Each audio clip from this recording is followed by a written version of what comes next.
What's up, everybody? It's your favorite show, Get a Bucket. I'm your host, Trey, and as usual, hope you're all having a wonderful, wonderful day. Today, we're going to talk about a couple NBA topics to talk about. But before we do that, please make sure to hit that like and subscribe button, comment, tell anyone who's anyone about the show. Trying to get the ratings up a little bit, just a little bit. And if you wonder where you heard this before, that's because you've been listening to me Monday through Friday at 11 a.m. Eastern Standard Time. So I greatly appreciate your support. Now, we're talking about, like I said, a couple of things. Let's start off the break. The LeBron James sweepstakes. Point in time, he ain't signed nowhere yet. But the craziest thing about that, because I actually did not expect him to sign so soon. He a diva. He take his sweet time. I get it. You also got to make a pretty big decision, right? The craziest thing about it is he's looking to get a mid-level pay. That's very crazy off top. I'm not going to act like I'm the biggest Braun fan. He cool, though. Do not get me wrong. If you say he outside the top 10 all the time, that's a little crazy. But I at least think Buddy deserves more than $3 million. More than $3 million, ladies and gentlemen. But that's all I'm seeing him potentially get offered. So that's, again, very crazy. And when we talk about the GOAT discussion, right? Let's say if LeBron does win a championship with whatever team he decides to team up with, how will that affect his legacy? Will he be the finals MVP of that team? When we talk about the GOAT discussion, right? Jordan's never been the Robin to anyone's Batman. So what happens if that happens to LeBron James? That's how he gets his sixth title or fifth title. I'm sorry. I'd be curious about that. And then when we talk about Kobe, are people going to tie him or surpass him with Braun because he has that fifth title? Because some people still don't, ladies and gentlemen. I know a lot of people say, Braun's the GOAT or Braun's number 2. No, some people don't have Braun behind or don't have him ahead of Kobe.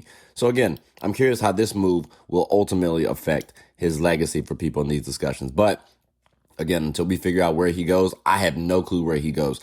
I could tell you where I might want him to go, but when he actually makes that decision, I'll actually tell you all whether or not I liked his decision personally. But again, he ain't going nowhere, so we'll sit tight.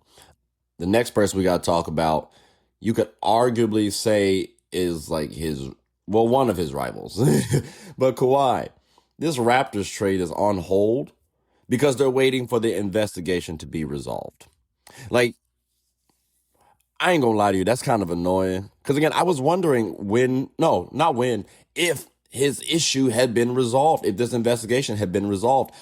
Imagine if it don't work out and this trade just goes back and he has to go back to the Clippers. That will be a crap show. I'm telling you that right now. Because I've been imagining Kawhi Leonard, Scottie Barnes, RJ Barrett. Those are quality forwards. But DeMar DeRozan just got waived by the Kings, right? He's no longer on the Kings. So he could actually go back to the Raptors. Remember, that's his team. Even though Kawhi won the championship, that's his team. Imagine seeing Kawhi, DeRozan, Scottie, and RJ. I think that could look pretty interesting. Scottie's already shown to play power forward. Kawhi's already shown he can play small forward, but they can also interchange if need be. RJ has been able to run a little bit of point, and DeMar DeRozan has shown he can play make during that MVP season that he had not too far ago. All they would need is a big and a point guard to make some things shake, some shooters to put around them, and they may have something. Ladies and gentlemen, I like what the Raptors could be building up. But again, this investigation is holding up some things. So, Kawhi, I'm gonna need you to I'm gonna need you to shape up, or else you need to ship out. And it's crazy because you technically not even you weren't even on the team yet, champ. It's so frustrating sometimes dealing with Kawhi. I promise you. But that's enough about him, though. We've seen him, have some issues all the way back to the Spurs days. Speaking of Spurs, by the way, Victor Wembanyama got a $252 million extension. I don't think that's surprising. That's cool. I think everybody expected to see this from him. But here's what you did not expect. Because in a world where greed is a big thing, Wemby actually showed he's willing to sacrifice for the team. He took less money to build around him. He could have had $303 million, ladies and gentlemen. That's $51 million difference that he just said, you know what? I'm cool. Y'all find some players to build around us. And that's so decent. But it's not just decent for the organization. It's decent for him because he understands the long game, the legacy aspect. You need good players around you. And what that might mean is you may need to sacrifice a little bit. To be clear, $252 million can get you a bunch of stuff. You can get a lot of stuff with that, even factoring in taxes and agents and all that stuff. You're looking at a pretty penny. So again, shout out to Victor Wembanyama and the Spurs for knowing how to draft the right people.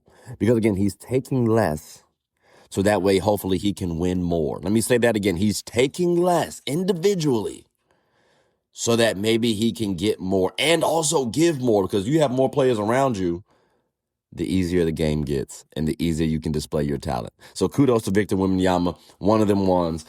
I'm not going to lie to you. I'm expecting MVP and Depoy from him this season, especially after what he showed us. And if not this season, definitely next. But it's going to be coming up before long, ladies and gentlemen. So definitely stay tuned, because Victor Wembanyama, we may need to go ahead and put him in the top 5. We got to wait to see a little bit more from him personally, but he right there at top 5 for me, ladies and gentlemen. But that's enough about Victor Wembanyama. I just wanted to give him kudos as well as the Spurs, and I just did that. Bam Adebayo, right? I talked about Wemby being a good teammate. Bam Adebayo, well, I guess technically he's still a good teammate because he hit Tyler Herro. But Tyler's no longer on his team.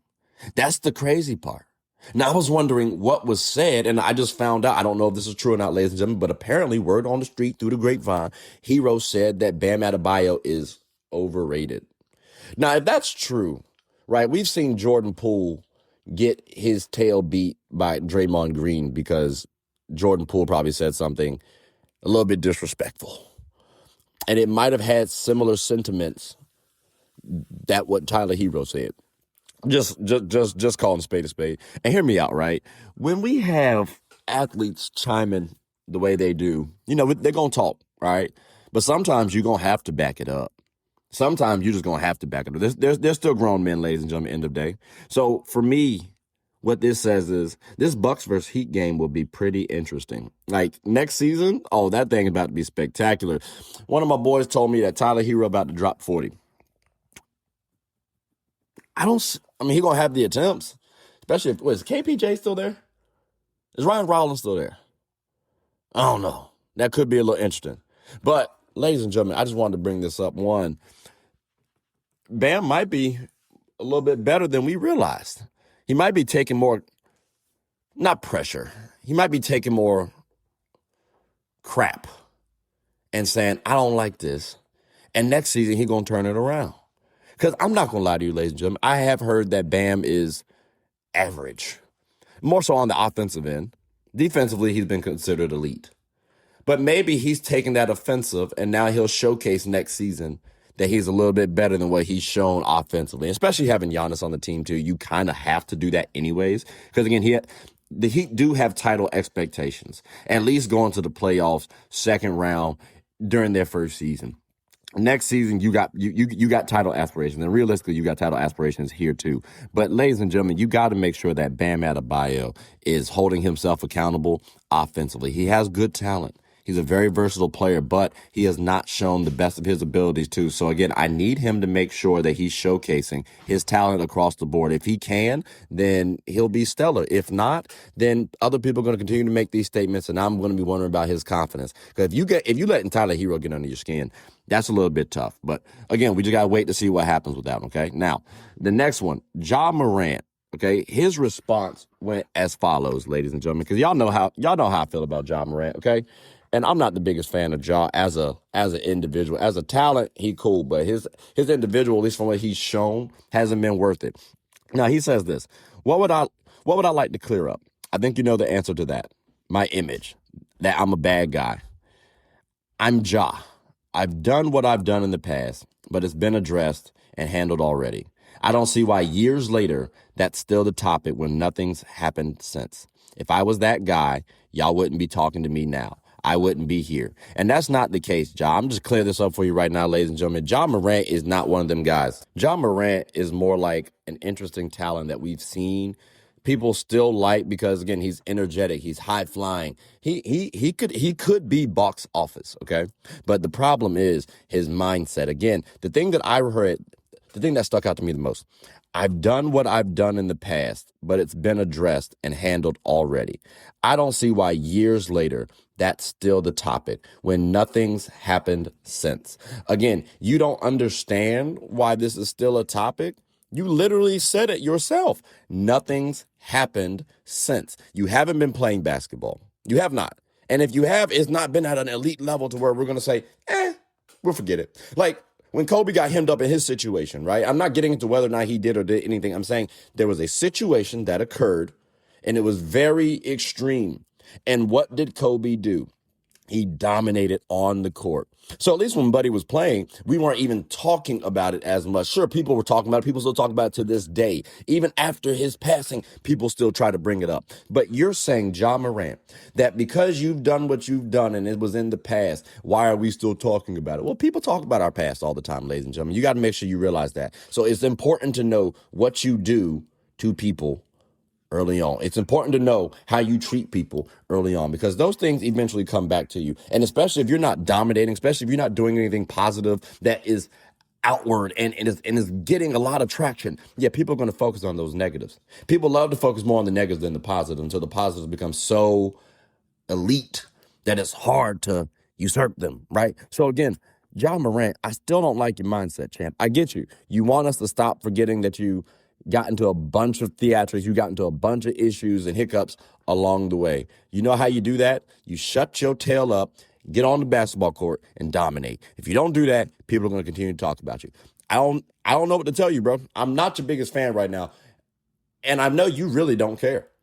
But here's the thing, you probably should, because that's affecting your brand. That's going to affect your paper. This is arguably going to be the last time that you get a big contract if you continue to not showcase, hey, you're a better talent, you're a more mature individual, you're a better person. Because some of the things you did back then, yeah, people take note of that. And that doesn't happen all the time, to be clear. I'm talking about what you did, not people taking note. So again, Ja Morant, I'm not really happy about your response. I'm hesitant about how you're going to actually perform this season. Hopefully you dominate and turn it around. But if you don't, I'm not going to act like I'm not surprised. Now, speaking of surprises, ladies and gentlemen, we're going to switch this up from Ja Morant and talk about the NBA 2026 Rookie of the Year expectations. Because, I told y'all, I don't really care about Summer League as much. It's cool. It's entertaining. Don't get me wrong. But again, it doesn't really do much for me personally. So with that being said, these were my expectations coming into the Summer League. But again, these are going to be my same expectations coming into the NBA season. There was nothing that really changed for me because of Summer League. AJ DeBonsa, I'm expecting him to be 15 to 20 point per game scorer and a quality defender. Reason why I say that, he don't have to do as much as he had to in the past. Like at BYU, he was the best player. On the Wizards, he's not the best player right now. You have Trae Young. You have Anthony Davis. You have a bevy of other players as well, too, that can get the job done. Not talking about get you to a championship. I'm talking about literally having quality players that can help out in any game. And that's what AJ needs. Early on, too, you already seen how spectacular he is, whether it was high school, whether it was college, or whether it was summer league. He was pretty good. But I'm expecting the NBA to be a little bit different. I'm expecting a slight dip from what he showed in summer league. But that's not just because of the NBA talent disparity. That's because of his role in the NBA. It's going to be different, just like for all these rookies, ladies and gentlemen. But again, AJ DeBonsa, 20 point per game scorer, quality defender. Can he win Rookie of the Year? Yes, but it's going to be contingent upon how high the Wizards get, what role he's perceived as having on his team, no lower than third. And if he does that and they get pretty far in the playoffs or get a decent seeding in the playoffs, guess what? He can win Rookie of the Year pretty easily. But he does have some competition. And I'm saying this before Summer League has started. You got players like Darren Peterson, who his mix with Keontae George and Ace Bailey is going to be very interesting. And that gives me a little cause for pause with the Rookie of the Year race. Now, the Jazz could actually make the playoffs as well, too, believe it or not, ladies and gentlemen. People have not been talking about the Jazz enough. I expect them to, at minimum, hit the play-in. At minimum. But if they get to the playoffs and if Darren Peterson's a pretty decent cog in that engine, you could see him get some Rookie of the Year votes, too, as well, ladies and gentlemen. If he's given 18 to 20 points a game, let's say 3 to 4 assists, and some quality defense, limiting those turnovers, giving us some efficiency, I could see him in the Rookie of the Year race as well, too. I think people are favoring A.J. DeBonsa just because he went number one. But Darren can win the race, too, ladies and gentlemen. He's a good quality talent. So we just got to wait to see how that mixture of Keontae and Ace hits. Plus, you still got Lauri Markkanen. You still got Jaren Jackson Jr. They're probably going to take some shots up. Luckily, Jaren is more of a defensive player, so he doesn't have to shoot the ball as much. But Are they going to give it to a rookie? Are they going to let the rookie run the show, especially when they're trying to see if Keontae George can break out this season before they pay him? That's going to be interesting to note. But again, Darren Peterson has a chance to win Rookie of the Year, but his situation is a little bit tougher because his co-workers are a little hungrier than what AJ's and them is. Like, Trey needs AJ to thrive. Keontae doesn't need Darren to thrive. They're actually low-key fighting for a similar position, to be clear. So I'm going to be curious what happens with that. Cam Boozer, this may be the most reliable top rookie this year's draft has produced. Like, he is the safest pick, and I'm expecting at least 15.6 rebounds, 4 assists, 1.3 steals, 0.6 blocks. Decent efficiency. And again, who owned the team? There's no John Morant. Like, ladies and gentlemen, this is about to be a pretty decent season for Cam Boozer for sure. But these are my expectations for Cam. I saw what he did at Duke. He's a winner through and through. So if he's able to revitalize this Grizzly organization and make them a little bit better, an inch closer towards that playoffs, you got to consider where the Grizzlies are starting from. Like, the Wizards and the Jazz are starting at a higher spot than the Grizzlies. And that's going to be the selling point for Cam Boozer this season. So, again, it's not just the stats, but it's also the impact, too, that he provides. And if he's the lead cog for why the Grizzlies are moving up, you got to consider Cam Boozer for Rookie of the Year. Similarly with Caleb Wilson, or even Darius A. Cub Jr. with Caleb Wilson on the Bulls. This is probably the biggest X factor out of the whole group. He's going to have the opportunity to showcase his talent as a star, right? You got Josh Giddey over there. You got Montas Buzelis over there. You got Norman Powell over there. He's going to be in a similar role that he was at UNC. He could arguably be the best player on the floor. Definitely talent. If we're talking about scoring perspective, I think Norman Powell's better. I think when you're talking about offense, you got Josh Giddey out there. You know, he can get about 18 a night. 7, 8 assists, 6 rebounds. But if you're talking about putting the ball in the basket, I may put Caleb over him. Definitely eventually. Right now, it's going to be interesting to see. In his summer league debut, he got 35 of them things, 35 points. That's pretty spectacular. And again, I told people I want Caleb on the Bulls organization because he has that star type of potential. So why not give him the opportunity to do so? I think that'd be pretty smooth. And we already saw what he did at UNC, and he wants to be great. So let's recap. He came from UNC, he wants to be great, and he's now on the Bulls. Who does that remind you of, ladies and gentlemen? Michael Jeffrey Jordan. I'm not saying he's going to be MJ. I'm saying I like the makeup of Caleb Wilson. Ever since I heard that he wanted to go at Darren Peterson because Darren Peterson didn't give him enough passes during the McDonald's All-American game. Oh, he has a major chip on his shoulder. And that's the reason why he's going at players the way he is. That's the reason why he's treating the game the way he is. I like that. So Caleb Wilson could end up winning Rookie of the Year, too. Again, he's going to have the opportunity to do so. He's going to have a bunch of shots to take. He's going to be able to win it with defense as well, too. Playmaking, maybe not as much. But again, you be a quality scorer and a quality defender, and let's say if the Bulls go up a little bit and it looks like you were a key reason, yeah, we can put you in for Rookie of the Year for sure. So again, same thing with Darius A. Cuff Jr. Now, the Kings are like, we're expecting them to still be at the bottom of the barrel, right? Like the bottom of the barrel. But again, Darius A. Cuff Jr. will have ample opportunity to showcase his talent, ladies and gentlemen. Like from the jump, you can already see that from Summer League. That's going to be their direction. But they're probably not going to bring back Russell Westbrook. They've already let go of DeMar DeRozan. They've been open about letting go of Domantas Sabonis. Ladies and gentlemen, if that don't show you there's going to be Darius's team, I don't know what is. And I don't know what's a fair way to assess whether he should be Rookie of the Year because we don't expect much out of the Kings. We really don't. So I'm genuinely not expecting the Kings to do anything. If they were to go up, how high do they need to go up for him to win Rookie of the Year? Because one, his stats need to be there, but also the team's success need to be there as well, too, for Rookie of the Year. Don't get me wrong.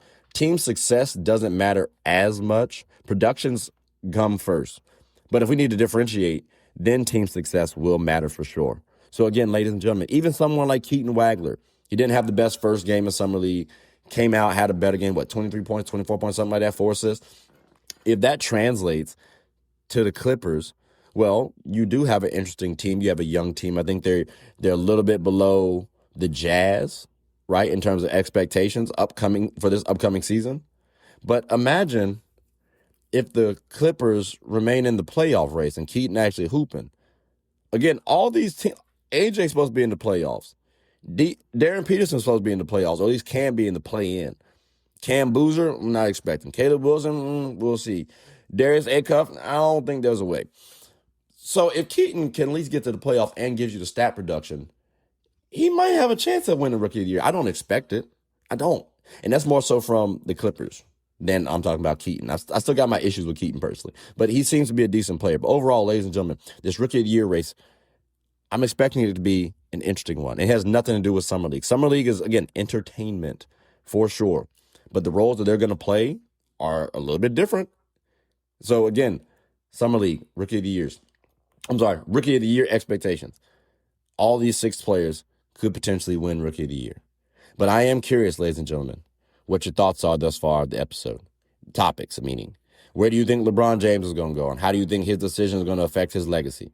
Do you believe that Kawhi Leonard is ultimately going to get traded to the Raptors because he's still got that investigation to get settled? Wemby's extension. How do you view him leaving $51 million on the table? You feel like he's foolish or you feel like he's smart? Do you feel like the Spurs are going to win again next season or win next season? Let me know your thoughts. What's your thoughts about Bam Adebayo hitting Tyler Herro? We've already seen what people thought about Draymond Green hitting Jordan Poole. We've seen what people thought about Jordan hitting Steve Kerr. So again, ladies and gentlemen, I'm curious what your thoughts are about Bam hitting Tyler Herro. Ja Morant, what's your thoughts about Ja Morant? Do you think he's going to do any better this upcoming season? I definitely want to hear that. Do you think his mindset is better? Do you think he's worth the headache that he has shown and potentially could continue to be? I'd like to know that because he's thinking he's about to take a restart. That's going to be interesting to note. And then also for the Rookie of the Year expectation for this 2026 class, what you got for him? Who you think going to win? Who you think has the best chance to win? And who do you have as a surprise answer? I'd love to know your thoughts. But ladies and gentlemen, boys and girls, that does conclude the end of the episode. So please make sure to like, subscribe, comment, tell anyone who's anyone about the show. My name is Trey. I'm the host of Get a Bucket. I hope you are all having a good one. Take care.